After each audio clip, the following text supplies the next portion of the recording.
Banyak petani sawit ketika membeli lahan sawit yang lama tidak dirawat masih bingung apakah kebunnya lebih baik dilanjutkan perawatannya atau diganti dengan tanam baru.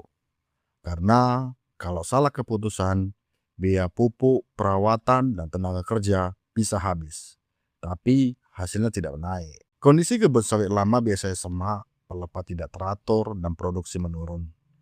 Kalau dilanjutkan, petani takut sudah keluar modal besar tapi hasilnya tidak sebanding. Sebaliknya, kalau tanam baru, modal awal besar dan harus menunggu beberapa tahun belum panen.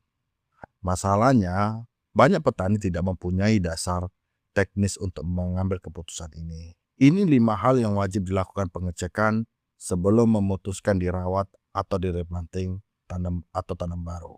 Pertama, kondisi fisik tanaman. Langkah pertama adalah melihat batang dan jumlah pelepah. Sawit yang masih layak diperbaiki memiliki batang besar dan normal sesuai umur. Namun, jika pada umur di atas 10 tahun, batangnya sudah kecil, seperti tiang telepon atau etiolasi, maka kemampuan tanaman untuk pulih sangat rendah. Selain itu, sawit produktif idealnya memiliki sekitar 40 pelepah aktif. Jika pelepah kurang dari 30, fotosintesis tidak optimal dan pemulihan produksi membutuhkan waktu lama dan biaya besar. Kedua, populasi dan kerapatan pokok. Hitung jumlah pokok hidup per hektar.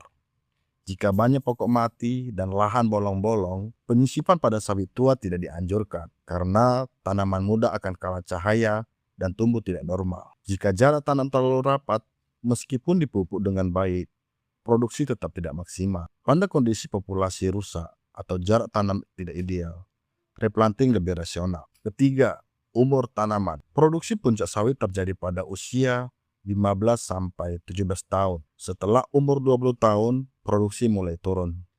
Dan di atas 25 tahun, panen semakin sulit karena tanaman terlalu tinggi. Biaya panen meningkat dan kehilangan hasil semakin besar. Sehingga secara ekonomi, tanam ulang lebih menguntungkan. Keempat, kualitas bibit. Jika sejak awal menggunakan bibit tidak jelas asalnya, biasanya menghasilkan banyak buah cengkeh dan tidak responsif terhadap pupuk. Pemupukan hanya menghijaukan daun, tetapi pembentukan bunga dan buah tetap rendah. Pada kondisi ini, perawatan lanjutan sering tidak efisien. Kelima, faktor pembatas lahan. Lahan yang sering tergenang atau tanah terlalu berpasir menyebabkan akar tidak berkembang optimal dan pupuk tidak terserap maksimal. Jika faktor pembatas ini sulit dan mahal diperbaiki, maka replanting sekaligus perbaikan sistem lahan adalah pilihan terbaik. Sebelum memutuskan melanjutkan atau tanam baru, cek dulu kondisi teknis kebunnya.